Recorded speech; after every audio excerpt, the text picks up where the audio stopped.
As the summer travel season begins to heat up, more passengers are heading to Sky Harbor Airport. Tina Giuliano spoke with TSA about what to expect this summer.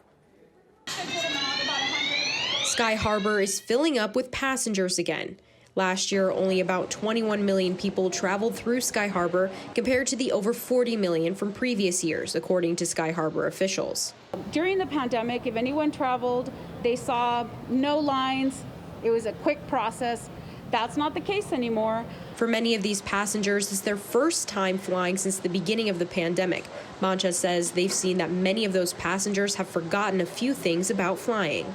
As the number of travelers here at Sky Harbor Airport continue to increase, TSA says if there's one thing to remember about traveling, it's to check in and come here early. As the country hits the 2 million traveler mark, Mancha said people aren't used to their normal airport routine. Often heard excuse that we hear from people when we find a prohibited item is, I didn't know it was in my bag, or it's my spouse's bag and I didn't realize that this item was in there. She said they've found a record number of prohibited items in carry-ons. Before you start packing, empty out your carry-on bags. Make sure that you know exactly what's in them before you start packing.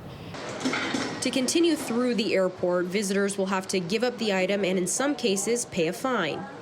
The key to remember is anything that can be weaponized would be considered a prohibited item. Even children's toys that resemble weapons are also considered to be a prohibited item.